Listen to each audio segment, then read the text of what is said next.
ಹೇಳ್ಬಿಟ್ರು ನಾನೊಬ್ಬ ಜನಸಾಮಾನ್ಯ ಅಂತ.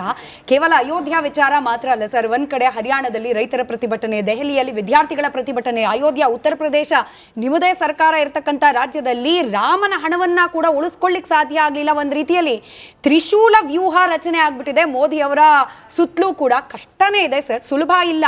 ಅಂದ್ರೆ ಪಬ್ಲಿಕ್ ಪರ್ಸ್ಪೆಕ್ಟಿವ್ ಅಂತೂ ಹೆಂಗಾಗ್ತಿದೆ ಅಂತಂದ್ರೆ ನಿರಂತರವಾದ ಪ್ರತಿಭಟನೆಗಳು ಮೋದಿ ಸರ್ಕಾರದ ವಿರುದ್ಧ ಶುರುವಾಗಿದೆ ಅಂತ.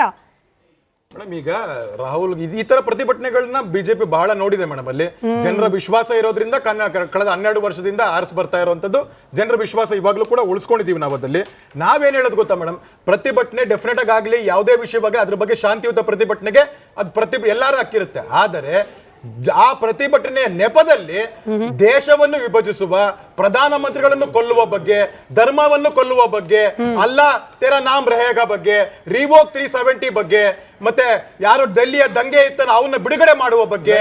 ಒಂದ್ ನಿಮಿಷ ಸರ್, 600 ಜನ ರೈತರು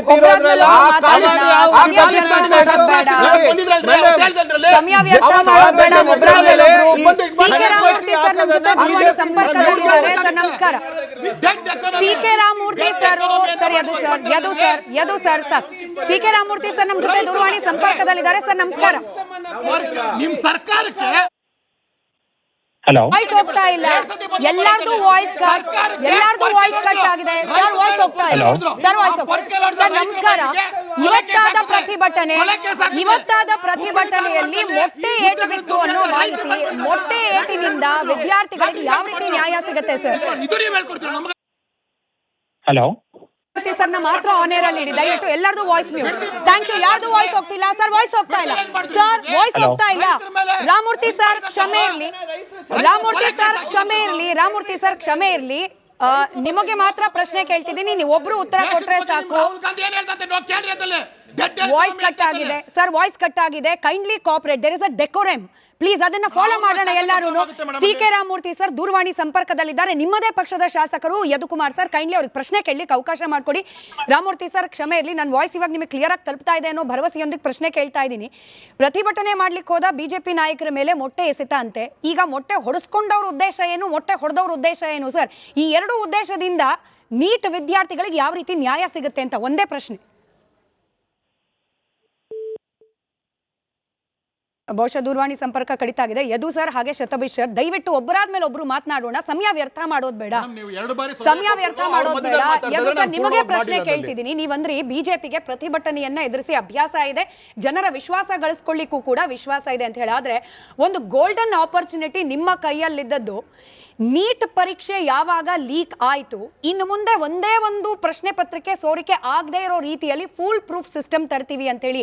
ಬಟ್ ಬಿಜೆಪಿ ಮಾಡಿದ್ದೇನು ಸರ್, ಆರ್ಮ್ ಫೋರ್ಸ್ ಯೂಸ್ ಮಾಡ್ತೀವಿ, ನಾವು ಏರ್ ಫೋರ್ಸ್ ಯೂಸ್ ಮಾಡ್ತೀವಿ. ಬೇಕಾಗಿದ್ದು ಈ ಇಡೀ ವ್ಯವಸ್ಥೆಯನ್ನ ಬದಲಾವಣೆ ಮಾಡೋದು, ಹಿಂಗೆ ಪ್ರಶ್ನೆ ಪತ್ರಿಕೆ ಸೋರಿಕೆ ಮಾಡುವ ಕ್ರಿಮಿಗಳಿಗೆ ಕಠಿಣಾತಿ ಕಠಿಣ ಶಿಕ್ಷೆ ಕೊಡಿಸೋದು. ಅದನ್ನ ಬಿಟ್ಬಿಟ್ಟು did you not create a drama? ಕ್ಷಮೆ ಇರಲಿ ಸರ್ ಈ ರೀತಿ ಪದ ಪ್ರಯೋಗ ಮಾಡ್ತಿರೋದಕ್ಕೆ, ಯಾಕಂದ್ರೆ ವಿದ್ಯಾರ್ಥಿಗಳು ಅದನ್ನ ಗಮನಿಸ್ತಿರೋದು ಇದೇ ರೀತಿಯಲ್ಲಿ. ಯಾವ್ದನ್ನ ಡ್ರಾಮಾ ಅಂತೀರಾ ಮೇಡಮ್ ನೀವು?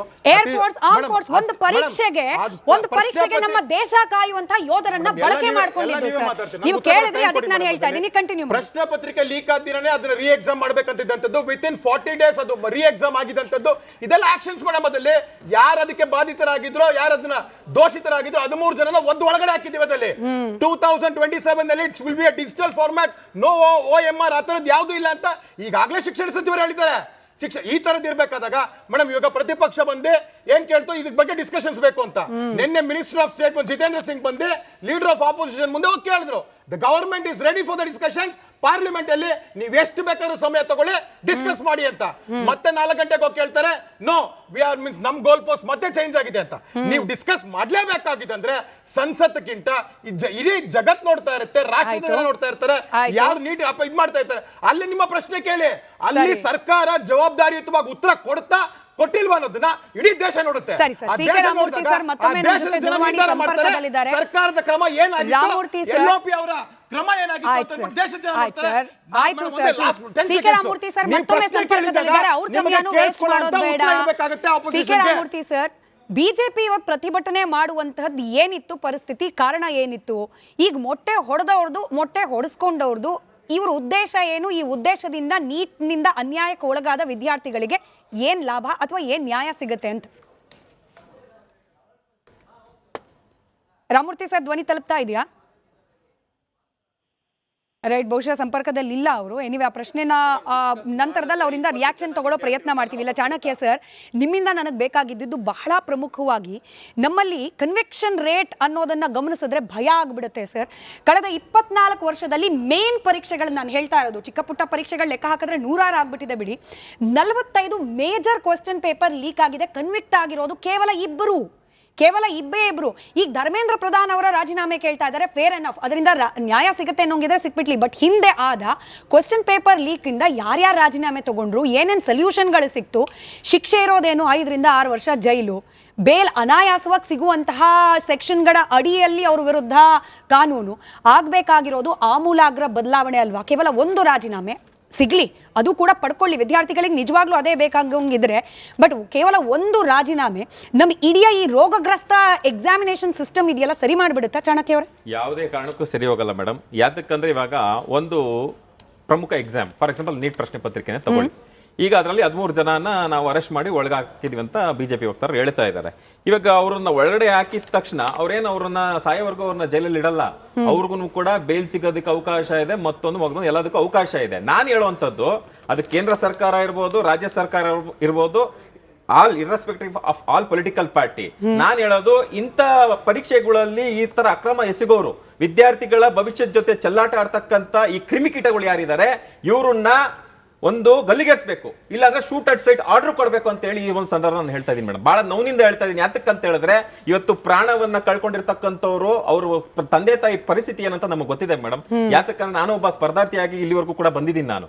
ಯಾತಕ್ಕಂದ್ರೆ ಒಬ್ಬ ವಿದ್ಯಾರ್ಥಿ ಮೇಡಮ್, ಒಂದು ನೀಟ್ ಪರೀಕ್ಷೆಗೆ ಅವನು ಪಾಸ್ ಮಾಡ್ಬೇಕಂದ್ರೆ ಯಾವ ರೀತಿ ಒಂದು ಸ್ಯಾಕ್ರಿಫೈಸ್ ಇರುತ್ತೆ, ಯಾವ ರೀತಿ ಅವನು ಕಷ್ಟ ಪಡಬೇಕು, ಅವ್ರ ತಂದೆ ತಾಯಿಗಳು ಆರ್ಥಿಕವಾಗಿ ಎಷ್ಟು ಸಹಾಯ ಮಾಡಬೇಕು, ಅದ್ರ ಬಗ್ಗೆ ಎಲ್ಲಾನು ಕೂಡ ಅರಿವು ಇರಬೇಕು ಈ ರಾಜಕಾರಣಿಗಳಿಗೆ.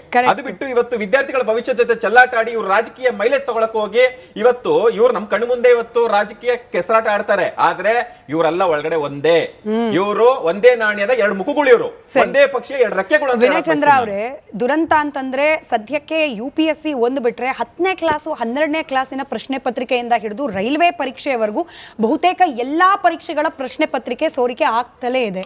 ನಮ್ ಸರ್ಕಾರ ಬಂದಾಗ ಆ ಸುಧಾರಣೆ ತಂದ್ವಿ, ಇವ್ರ ಸರ್ಕಾರ ಇರಬೇಕಾಲಿ ಇಷ್ಟೆಲ್ಲಾ ಪಟ್ಟಿ ಕೊಟ್ಬಿಟ್ಟು ಪ್ರಶ್ನೆ ಪತ್ರಿಕೆ ಸೋರಿಕೆ ಆಗಿತ್ತು. ಈ ರಾಜಕೀಯ ಲೆಕ್ಕಾಚಾರವನ್ನ ಹೊರತುಪಡಿಸಿ ಪ್ರಶ್ನೆ ಪತ್ರಿಕೆ ಸೋರಿಕೆ ಆಗದೇ ಇರೋ ರೀತಿಯಲ್ಲಿ ವ್ಯವಸ್ಥೆ ಏನಾಗಬೇಕು ಅಂತ ಮೇಡಮ್, ಇಲ್ಲಿ ನಮಗನ್ಸೋವಂಥದ್ದು ನೀವು ಹೇಳ್ದಂಗೆ ಹೇಳಿದ್ರೆ, ಇವತ್ತು ಒಂದು ಆಮೂಲಾಗ್ರ ಬದಲಾವಣೆ ಬೇಕಾಗಿರೋ ನಿಟ್ಟಿನಲ್ಲಿ ಇವತ್ತು ಕ್ರಮಗಳನ್ನು ತಗೋಬೇಕಾಗಿದೆ ಸರ್ಕಾರಗಳು.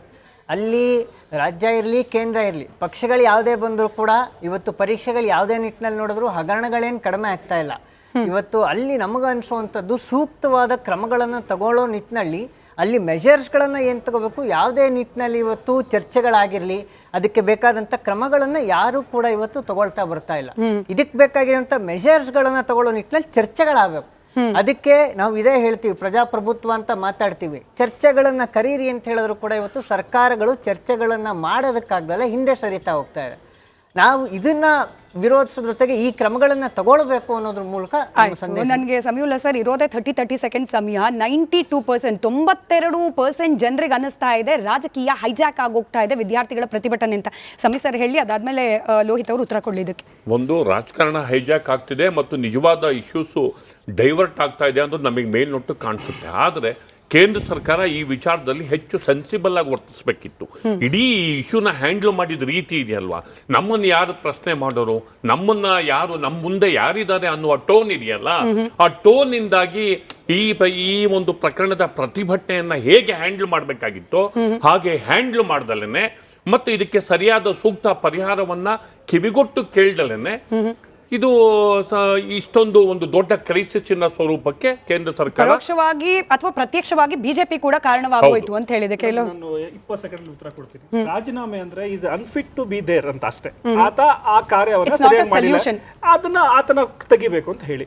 ಮುಂದುವರೆದ ಭಾಗದಲ್ಲಿ ಹೋಮ್ ಮಿನಿಸ್ಟರ್ ಕೂಡ ವಿದ್ಯಾರ್ಥಿಗಳು ಮಾಡಿದಂತ ಏನು ದೌರ್ಜನ್ಯ ಇದೆ ಕೂಡ ಅದು ಕೂಡ ಅನ್ಫಿಟ್ ಅಂತಾನೆ ನಾವು ಕರಿತೀವಿ. ಹಾಗಾಗಿ ಇವರು ರಾಜೀನಾಮೆಯನ್ನ ಕೊಟ್ರೆ ಟೆಂಪ್ರರಿ ರಿಲೀಫ್ ನಮ್ಗೆ